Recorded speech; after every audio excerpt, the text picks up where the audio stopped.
국회는 어제 김건희 주가조작 상설특검법과 인천세관 마약 수사외압 상설특검법을 가결했습니다. 윤석열 정부 내내 윤석열 뒤에 김건희가 있었습니다. 윤석열이 12.3 비상계엄 선포를 한 것도 김건희의 추잡한 범죄 의혹을 막기 위해서입니다. 김건희를 지키기 위해 수천 명의 인명 살상까지 계획했던 것이 비상계엄 내란 사태의 본질입니다. 김건희 상설특검법은 정권 실세 김건희의 도이치모터스 삼부토건 주가 조작 의혹과 명품백 수수 의혹, 임성근 사단장 구명 로비 의혹, 대통령실 이전 관련 의혹, 양평 고속도로 노선 변경 의혹 등 윤석열 김건희 부부의 총체적 부정비리 의혹을 규명하기 위한 법안입니다. 인천세관 마약 상설특검은 2023년 인천세관 직원들이 말레이시아 필로폰 밀반입을 도왔고 이를 수사하는 경찰에 대통령실이 외압을 행사했다는 의혹을 파헤치기 위한 법안입니다.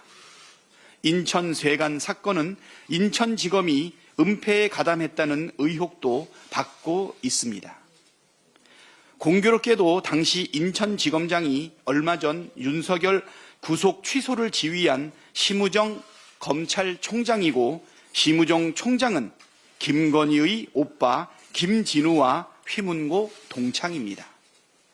민주당은 두 개의 상설특검으로 부정비리 의혹을 끝까지 파헤치겠습니다.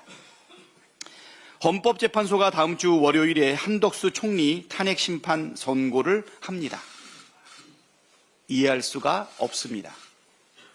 최우선 처리하겠다고 한 윤석열은 선고 일정조차 잡히지 않았는데 한덕수 총리 먼저 선고를 한다니 이를 납득할 국민이 얼마나 되겠습니까? 윤석열은 헌법과 민주주의를 파괴한 헌법 파괴자입니다. 잘못을 반성하기는커녕 끝없는 선동으로 헌정 질서를 유린하고 있습니다. 윤석열 파면이 늦어질수록 나라와 국민이 입을 피해가 기하급수적으로 커질 게 자명한데 헌법재판소는 왜 거북이 걸음인지 국민께서 묻고 계십니다. 이 엄중한 질문에 헌법재판소가 답해야 합니다. 오늘 바로 선고기일을 지정하고 가장 빠른 날에 윤석열을 파면함으로써 헌정질서 수호라는 본연의 책무를 다하기를 거듭 촉구합니다. 최상목 부총리는 헌정유린에 대해 합당한 책임을 져야 합니다. 헌재 결정을 존중해 헌법 수호의 책무를 다할 기회를 줬지만 최상목 대행은 결국 거부했습니다. 헌법 수호의 책무를 저버린 자는 공직자로서 자격이 없습니다. 윤석열이 무너뜨린 헌정 질서를 바로 세워야 할 자리에 있으면서 오히려 내란 종식을 방해하며 국헌 문란 행위를 일삼았습니다. 한마디로 최상목은 내란 종식과 국가 정상화의 걸림돌입니다. 누구든 헌정 질서를 유린하는 자는 처벌받는다는 원칙을 세우는 것이 12.3 내란으로 무너진 헌정 질서를 바로 세우는 길입니다. 비겁하게 도망가지 말고 법의 심판을 받기를 바랍니다. 국민 앞에 사퇴한다 오기 부리지 말고 국민의 뜻대로 헌법을 수호할 용기를 내기를 촉구합니다. 다음으로 김민석 최고위원의 발언이 있겠습니다. 원칙이 흔들리니 신뢰가 흔들립니다. 헌재가 그렇습니다. 실망입니다. 한덕수 총리 선고 기일 지정으로 선입 선출 원칙도 헌재가 스스로 밝혀온 중요 사건 우선 원칙도 무너졌습니다. 다음 주 윤석열 파면 선고를 위한 선행 조치라는 해석도 있지만 윤석열 파면 선고가 기약 없이 더 늦어지는 게 아닌가 하는 우려 또한 커지는 이유는 결국 원칙이 무너진 탓입니다. 헌재의 신뢰와 존중은 스스로 원칙의 축적을 통해 획득하는 것입니다. 원칙이 흔들리고 그 이유에 대해 국민들께 설명 의무조차 다하지 않으면 헌재 스스로 신뢰의 기반을 깎아내리는 결과를 낳을 수밖에 없습니다. 오죽하면 헌재가 국힘의 요구를 다 들어주며 끌려가나 하는 지적이 나오겠습니까? 윤석열이 무원칙하게 불구속 상태가 된 이후 국민의 분노와 파면 여론은 한층 높아져 가고 있습니다. 헌재의 파면 선고를 향한 국민의 인내 또한 이미 한계점을 넘었습니다. 총을 쏘라는 이야기를 쉽게 내뱉는 부부 권력이 일으킨 내란입니다. 윤석열 복귀는 지옥의 문을 여는 것입니다. 한덕수 선고 이후에도 다시 정치적 좌고 우면으로 헌재의 신뢰에 씻을 수 없는 상처를 줄 선고 지연의 오류를 범하지 말기를 바라는 국민의 뜻을 다시 한번 무겁게 전합니다. 다음으로 전현희 최고위원의 발언이 있겠습니다. 헌법재판소가 선입 선출 원칙과 윤석열 탄핵 심판을 최우선 심리하겠다는 약속을 어기고 한덕수 총리 탄핵 선고일을 먼저 지정했습니다. 매우 유감입니다. 대국민 약속과 원칙을 지키지 않는 헌재의 진정성을 불신하는 국민들이 늘어나고 있습니다. 지연된 정의는 정의가 아닙니다. 국민에게 총칼을 겨누고 국가 존립을 위태롭게 한 윤석열을 하루빨리 심판하는 것이 정의입니다. 불의를 단죄하지 않으면 정의로운 미래도 없습니다. 친일 부역자를 제대로 청산하지 못한 과거는 군사 독재의 씨앗을 잉태했습니다. 또 청산하지 못한 군사 독재는 검찰 독재 정권과 내란으로 이어졌습니다. 또다시 불의한 과거사를 되물림해서는 안 됩니다. 일상의 회복을 기다리는 국민들에게는 하루하루가 피말리는 고통입니다. 헌법재판소는 더 이상 시간을 지체하지 말고 윤석열을 즉각 파면하십시오. 그것이 헌법 수호 기관으로서의 책무이며 정의로운 역사를 바로 세우는 길입니다. 윤석열 심판이 가까워질수록 정부와 여당, 대통령실, 곳곳에 숨어있던 내란 세력의 저항이 거세지고 있습니다. 정부 내의 내란 반역의 수괴는 위헌 현행범인 최상목입니다. 최상목 대행이 법률에 의무로 명시된 내란 상설 특검 추천 의뢰와 헌법재판관 임명을 거부한 것은 자신이 내란 공범임을 스스로 자인하는 것입니다. 자신은 헌재 결정에 불복하면서 국민에게는 헌재 결정을 존중하라는 이율배반적인 언동을 자행하는 최상목의 후한 무치는 명백한 탄핵감입니다. 국민께 용서를 구할 마지막 기회를 스스로 걷어차버린 내란 수괴 대행 최상목 부총리 앞에 놓인 것은 법과 국민의 심판뿐입니다. 예고 살인범 김건희가 대한민국 거리를 활보하게 해서는 안 됩니다. 경호처에게 총 갖고 다니면 뭐하냐라고 질책하고 이재명 대표를 쏘고 싶다라는 예고 살인범 김건희를 즉각 구속 수사해야 합니다. 공권력을 악용해서 살인까지 저지를 수 있다는 김건희의 범죄적 발상을 결코 자시해서는 안 됩니다. 윤석열의 비상계엄도 자신을 향한 특검법 통과가 임박하자 철없는 오빠를 다그쳐서 벌인 짓이라는 합리적인 의심이 듭니다. 대통령 권력을 자신의 것인 양 악용해서 온갖 국정농단, 부정부패, 비리행위를 자행한 대통령 참칭 여사 김건희에 대한 구속 수사가 시급합니다.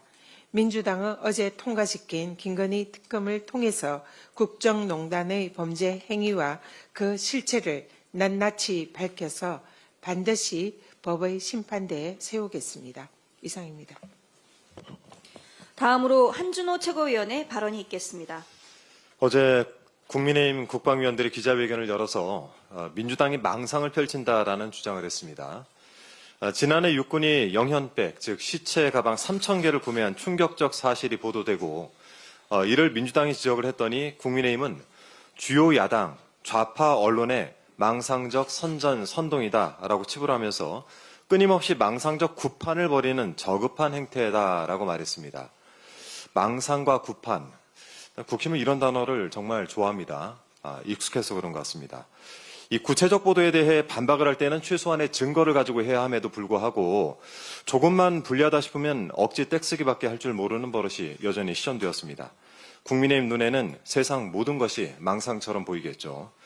어제 아침 헌법재판소에서 더불어민주당 의원들을 향해 자행된 달걀 테러 행위에 대해서 음모론을 펴는 자도 있던데 국민의힘 윤상현 의원입니다. 어제 SNS에 이 사건을 언급하면서 경찰의 수사를 촉구하며 느닷없이 여기에 민주당의 자작극이라는 망상을 끼얹는 이유가 도대체 뭡니까? 이 글에서 윤상현 의원은 이번 계란투척과 강제 해산이 민주당 측의 자작극일 가능성을 일각에서 제기한다라면서 교묘하게 책임 소재를 피했는데요. 일각. 어디서 누가 이런 이야기를 하던가요? 증명을 못하면 책임지겠습니까? 탄핵 반대 시위를 하는 시민들이 결코 과격한 행동을 할 분들이 아니다라면서 두둔을 하던데 잘 아는 분들이시겠죠. 요즘 철이 되어서 그런지 이렇게 정신 나간 이들이 한둘이 아닙니다. 국민의힘 장동혁 의원은 이재명 대표가 망상에 사로잡혀 방탄복까지 입고 최고위원회에 나서더니 이제 이것저것 헛것이 보이는 모양이다 라면서 테러 위협을 망상이라고 주장을 했습니다. 장동혁 의원 말 조심하십시오. 지난해 1월 이재명 대표가 살인적 테러를 당하고 어제 아침에 민주당 의원들이 달걀과 바나나를 투척당하고 저녁에는 이재정 의원이 허벅지를 나라차기로 가격당한 폭력 행위가 실제로 발생을 했는데 테러 위협을 그저 망상이라고 말하는 것은 테러 방조를 넘어서 테러 독려 행위입니다. 국민의힘 1호 당원 윤석열도 망상에 사로잡혀 위헌적인 12.3 비상계엄을 선포한 것을 보면 망상 증상이 아무래도 국민의힘 내부에선 만연한 모양입니다. 하지만 아무데나 망상을 갖다 붙이는 버릇은 조만간 감당 불가능한 청구서로 돌아올 것이 분명합니다. 국민은 그 어느 때보다 냉정한 현실의 눈으로 국민의힘을 평가하고 계시다는 사실을 명심해야 됩니다. 그리고 민주당을 두고 자작극을 운운한 윤상현 의원, 제1야당 대표에게 헛것이 보인다는 등 막말을 일삼은 장상혁 의원, 즉시 사과하고 그 발언을 취소하기 바랍니다.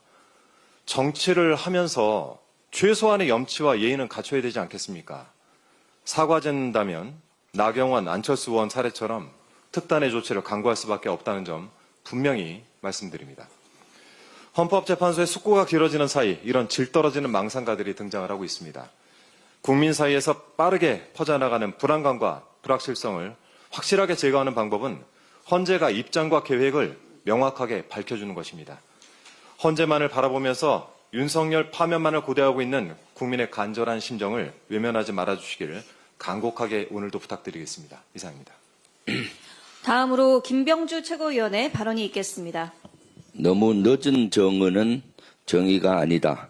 윌리엄 유어트 그레드스턴 전 영국 총리가 종종 썼던 말입니다. 17세기 영국의 한 법학자가 지연된 재판은 정의가 아니다라고 말한 게 그 기원인 것으로 알고 있습니다. 아무리 바른 뜻이라도 제때 실현되지 않으면 정의가 아닐 수 있다라는 의미겠지요. 윤석열에 대한 탄핵 심판 선고일이 여전히 오리무중입니다. 헌법재판관들의 깊은 고민을 이해하지 못하는 바는 아닙니다. 그러나 국론 분열이 확산되고 극단 세력의 행동이 거칠어지는 상황에서 이를 방관하는 것은 범죄를 야기하는 것이나 다름없습니다. 결국 그 피해는 고스란히 우리 국민이 감당해야 할 몫입니다. 국민의 생명과 안전을 최우선 가치로 하는 우리 헌법을 되새겨 주시기 바랍니다. 실제 어제 오전 헌법재판소 앞에서 테러가 발생했습니다. 극우 극단 세력이 민주당 의원을 향해 달걀과 물병, 과일을 던졌습니다. 오후에는 헌재로 향하던 이재정 의원을 한 남성이 발로 찼습니다. 경찰이 지켜보는 상황에서도 아무렇지도 않게 폭력을 휘둘렀습니다. 1인 시위라고 우기며 헌재 앞까지 몰려온 이들 극단 세력에 대해 경찰은 뒤늦게 강제 해산 조치에 들어갔습니다. 지난 1월 19일 서부지법 사태를 겪고도 경찰은 여전히 아린한 태도를 보이고 있습니다. 심히 우려스럽습니다. 윤석열식 위헌 위법 바이러스는 이미 극우 극단 세력에 전염된 상태입니다. 그들에게 법치는 온데간데 없이 사라졌습니다. 정치 폭력이 본격적으로 시작됐다는 우려까지 나오고 있습니다. 다시는 이런 불상사가 발생하지 않아야 합니다. 철저히 대비해 주실 것을 경찰에 간곡히 부탁드립니다. 김성훈 경호처 차장의 구속영장 내용이 공개됐습니다. JTBC 보도에 따르면 김 차장은 지난해 12월 7일 비아폰 관련 관리 담당자에게 전화해서 특전사령관, 수방사령관, 방첩사령관의 비아폰에 저장된 통화 기록을 삭제하라고 했습니다. 그러면서 대통령의 지시를 언급했다고 합니다. 다시 말해 비아폰 증거 인멸 시도가 윤석열에서 시작된 것으로 보입니다. 특히 김 차장의 구속영장엔 피의자로 가장 먼저 윤석열의 이름이 올랐고 주요 공범이란 표현도 담긴 것으로 전해졌습니다. 이런 자가 지금 거리를 활보하고 있습니다. 윤석열은 지금도 틈만 나면 증거인멸을 시도하거나 이미 증거를 없앴을 수도 있습니다. 윤석열에 대한 구속을 취소하고 즉시 항고까지 포기한 행위가 얼마나 위험천만한 것인지 아직도 모르겠습니까? 뒤늦게라도 알았다면 지금이라도 당장 윤석열을 다시 구속하시기 바랍니다. 이상입니다. 다음으로 이현주 최고위원의 발언이 있겠습니다. 어제 국회 본회의에서 국민연금법 개정안이 통과가 되었습니다. 18년 만에 연금개혁입니다. 보험료를 9%에서 13%로 4% 올리고 소득 대체율을 40%에서 43%로 올리는 내용입니다. 보험료 4%를 올리는데 무려 18년이 걸렸습니다. 국민연금법은 5년마다 연금재정 추계를 하도록 되어 있습니다. 그래서 원래 5년마다 연금개혁이 되어야 마땅했습니다. 그러나 연금개혁은 2007년 노무현 리더십으로 연금개혁이 이뤄진 이후 18년간 되지 않았습니다. 이제야 국민의힘이 주장하던 소득대체율 43%를 이재명 대표와 저희 민주당이 수용했기 때문에 다시 연금개혁이 달성될 수 있었던 것입니다. 연금개혁에 관한 이재명 대표와 민주당에 대해서 가장 적극적으로 인정한 쪽은 흥미롭게도 조선일보 사설입니다. 애초에 연금개혁은 21대 국회 마지막 국면이었던 작년 5월에 여야 간 합의 처리가 가능했습니다. 21대 국회 말 보험료 9%를 13%로 올리는 것은 양당이 모두 공감대가 이루어졌습니다. 당시 남은 쟁점은 국힘은 소득 대체율 44%, 민주당은 45% 주장했습니다. 고작 1% 차이 때문에 17년 만에 연금개혁이 물을 건너갈 위기에 처했습니다. 그래서 이를 안타까워했던 조선일보가 2024년 5월 사설을 통해서 합의에 근접한 연금개혁을 이루는 정치 세력은 합의에 근접한 연금개혁을 미루는 정치 세력은 역사의 죄인이라는 입장을 밝혔습니다. 그날 민주당은 전향적으로 국힘이 주장했던 소득 대체율 44%를 수용했습니다. 그러자 갑자기 국힘이 자신들이 주장했던 44%를 반대하기 시작했습니다. 조선일보가 얼마나 화가 났던지 여당의 납득 못할 태도, 그간 연금개혁 주장 거짓이었나 라는 내용으로 사설을 냈습니다. 민주당의 주장이 맞고 여당을 성토하는 사설이었습니다. 윤석열 대통령이 3대 개혁을 내걸었는데 그중에 하나가 연금개혁이었습니다. 그런데 막상 민주당이 국힘안을 수용하겠다고 하자 해방을 놓기 시작했습니다. 21대 국회 막바지에 국힘이 자신들이 주장하던 소득 대체율 44%를 받겠다고 하니까 그렇게 했는데 자신들의 주장을 자신들이 반대하게 된 진짜 이유는 당시 윤석열 대통령의 반대 때문이었을 겁니다. 한마디로 이재명 대표나 민주당에게 좋은 일은 무조건 반대만 하는 밴댕이 소갈머리 마음가짐이 아니면 설명이 되지 않습니다. 도무지 누가 여당이고 야당인지 헷갈릴 지경입니다.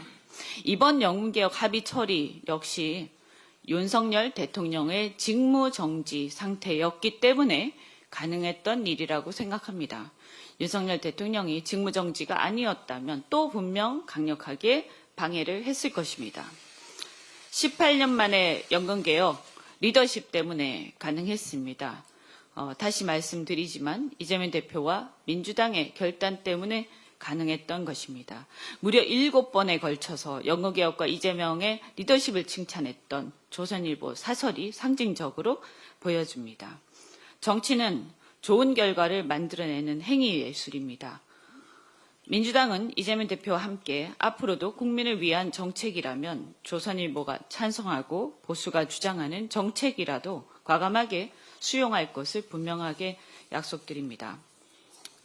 민주당이 한 달여 전에 조선업 관계자 회장단들과 간담회를 열었습니다. 그때 국가전략산업, 조선업을 국가전략산업, 기간산업으로 육성 지원하겠다고 공언한 바 있습니다. 어제 민주당 저와 김병주 최고위원이 거제를 가서 또 조선업 협력업체들, 노동자들과 대화를 나눴습니다. 한미 조선 협력 등 기대로 인해서 조선업에 물이 들어왔다 이렇게 하지만 하청업체 노동자들의 얘기를 들어보니 하청업체 노동자의 임금은 원청의 정규직의 60%에 불과하다고 합니다. 이것은 매우 불공정한 상황입니다. 국가가 기간산업과 전략산업으로 조선업을 육성 지원해야 하고 또 우리 국회에서도 적극적으로 뒷받침하겠습니다. 하지만 기업은 사회적 책임을 다해야 한다라고 생각합니다. 그와 더불어서 최근에 개발자나 디자이너 같은 전문적 지식을 가진 외국인이 국내에 취업하려면 숙련 전문 인력에게 발급해주는 E7 비자가 있습니다. 이것은 원래는 학사학위 이상의 자격증이나 경력 등 엄격한 요건이 있는데 법무부가 2023년 9월부터 조선업 외국 인력 도입 애로 해소 방안의 일환으로 조선업 연수생의 기능 인력, 일반 기능 인력 전환 허용 시범 사업을 시작을 했습니다. 그리고 2024년 박성재 법무장관이 베트남 국적의 조선업 연수생 24명에 대한 일반 기능 인력 비자 전환을 허가했습니다. 이런 식의 물꼬가 터지면서 당초 취지와는 다르게 국내 숙련 근로자와 조선업 연수생의 기능 인력 전환 근로자와의 임금 처우 등 차별이 차등이 아니라 오히려 역차별이 생기면서 지금 상황이 심각해지고 있습니다. 본래 국제적인 기술 패권 경쟁 시대에 고도의 전문성을 갖춘 인재를 유치하기 위해서 E7 비자가 있었는데 이것을 지금 법무부가 일방적으로 풀어주면서 우리 국내의 숙련 노동공들이 역차별받는 희한한 상황이 벌어지고 있는 것입니다. 이 결과에 대해서 우리 민주당은 문제를 하나하나 다 짚고 이렇게 역차별받는 상황을 시정해야 된다라고 생각하면서 시정하기 위한 제도적 조치를 다 하겠습니다. 그리고 현재 우리가 한미 조선업 협력을 얘기를 하고 있지만 그 덕분에 대한민국의 조선업에 좀 기대가 많이 커지고는 있지만 우리가 미국을 반면교사 삼아야 합니다. 이렇게 자국의 숙련 노동공들을 이렇게 도외시한 결과가 바로 자국의 제조업 몰락으로 결과가 빚어지지 않았습니까? 대한민국도 이러한 전철을 밟지 않도록 국내의 기술 노동공들, 숙련 노동공들에 대한 처우 개선 그리고 역차별에 대한 부분을 신경을 써야 한다고 생각합니다. 이상입니다. 다음으로 송순호 최고위원의 발언이 있겠습니다. 예, 애가 탑니다. 오늘도 윤석열 탄핵 심판 선고는 없습니다. 우리 국민들은 늦어도 21일 오늘은 선고가 있을 것이라 기대했는데 선고가 또 지연된다 하니 국민들은 속이 탑니다. 현재의 선고가 지연되는 사이에 최상목 권한대행의 위헌적 통치 행위가 도를 넘고 있습니다. 최 대행은 지난 18일 국무회의에서 헌법상 권력분립 원칙을 위반할 소지가 있다며 방통위법에 대한 거부권을 행사했습니다. 이로써 최상목은 대통령 권한대행직을 수행한 지 81일 만에 9번째 거부권을 행사했습니다.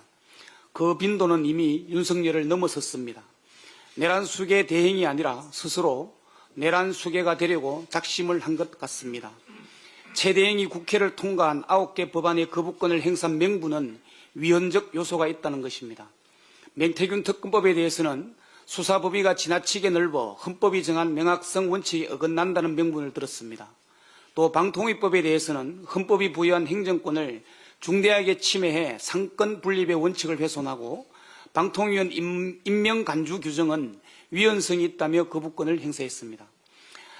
아시타비 나는 옳고 남은 그러다 내로남불의 진형입니다.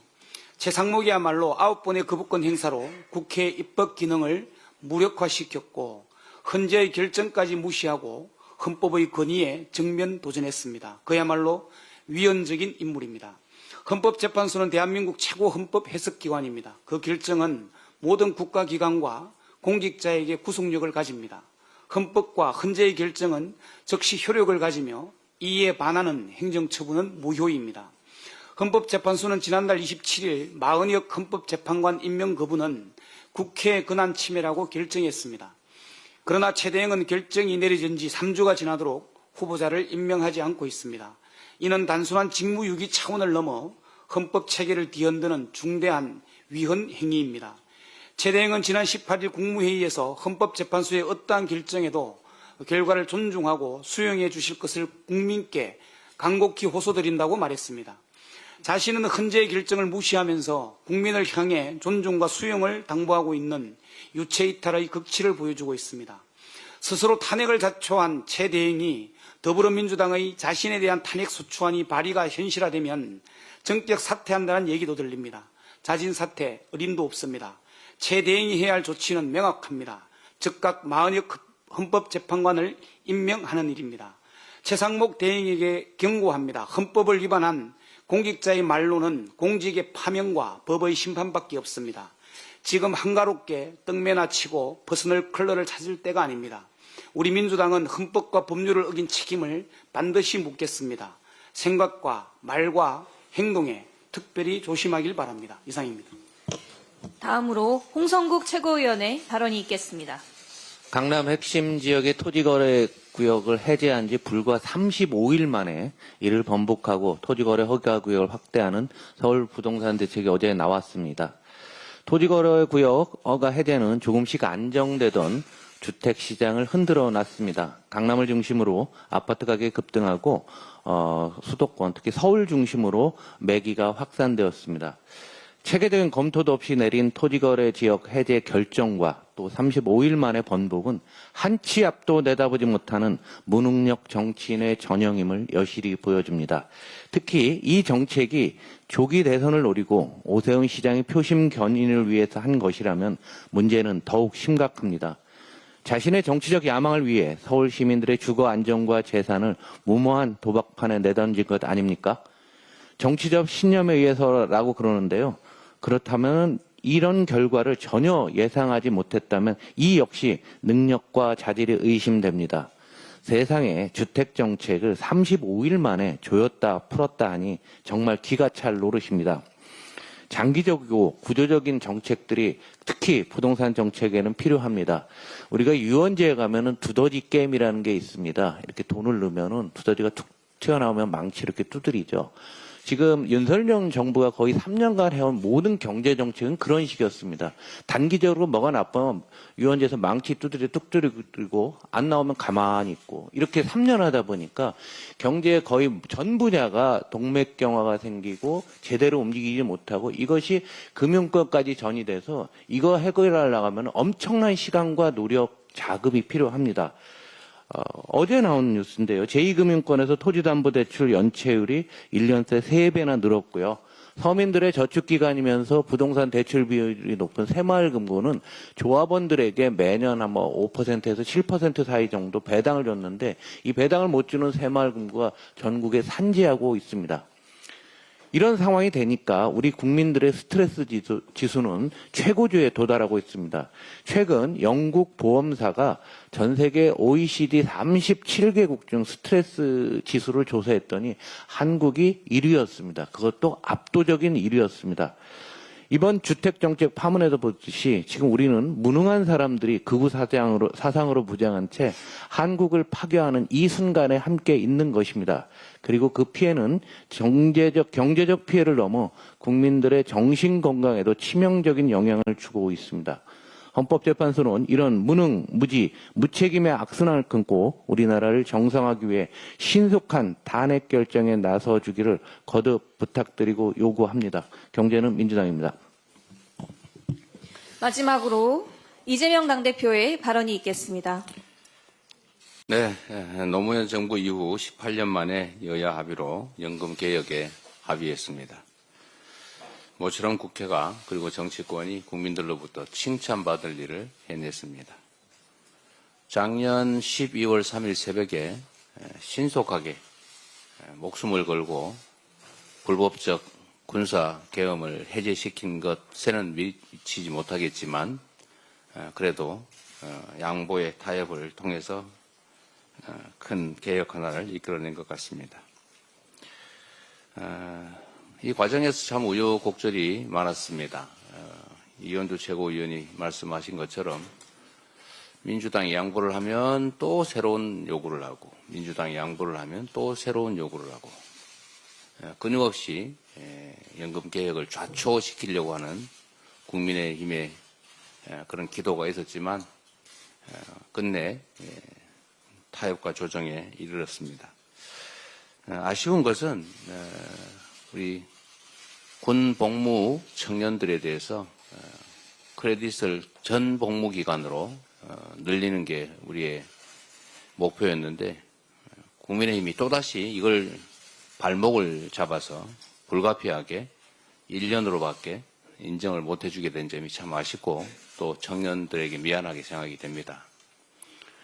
그렇다고 해서 요 군 크레딧 실근무기간 전부 인정 이 문제 때문에 연금개혁 합의를 또 미룰 수는 없어서 불가피하게 국민의힘의 요구를 받아들일 수밖에 없다는 점을 이해해 주시기를 부탁드립니다. 타협하지 않을 수 없었다는 점, 불가피했다는 점을 이해 부탁드립니다. 정치의 목적은 아무리 얘기해도 또 온갖 것들을 놓고 싸워도 결국 국민의 더 나은 삶을 위해서 있는 것입니다. 지금 우리한테 군사개혁 문제를 해결하는 일도 당면에 중요하지만 또 포기해서는 안 될 일이 우리 민생입니다. 특히 추경 신속하게 해야 됩니다. 이것도 역시 얘기하다 보면 말로는 한다고 그러고 뒤에 가서는 또 반대하고 앞에서는 한다고 하고 또 뒤에서는 엉뚱한 다른 요구를 내세우고 계속 미뤄지고 있습니다. 우리가 제안한 추경의 세부 내역은 말씀드렸던 것처럼 충분히 협의 조정하고 우리도 고집하지 않겠다는 말씀을 미리 드리기도 했습니다. 또 무슨 핑계를 댈지는 모르겠는데 그럼에도 불구하고 추경안에 대해서 토론하고 신속하게 추경 편성을 통해서 경제를 회복시키고 민생을 안정시켜야 되겠다는 생각합니다. 또 상속세 개편안도 하자고 말은 하더니 또 여전히 진척이 없어요. 상속세 개편 합의된 범위 내에서 신속하게 처리하면 좋겠습니다. 국민의 더 나은 미래를 위해서 할 수 있는 것은 싸울 때는 싸우더라도 할 수 있는 건 또 신속하게 해내자는 제안을 드리면서 오늘 회의를 마치겠습니다. 수고하셨습니다.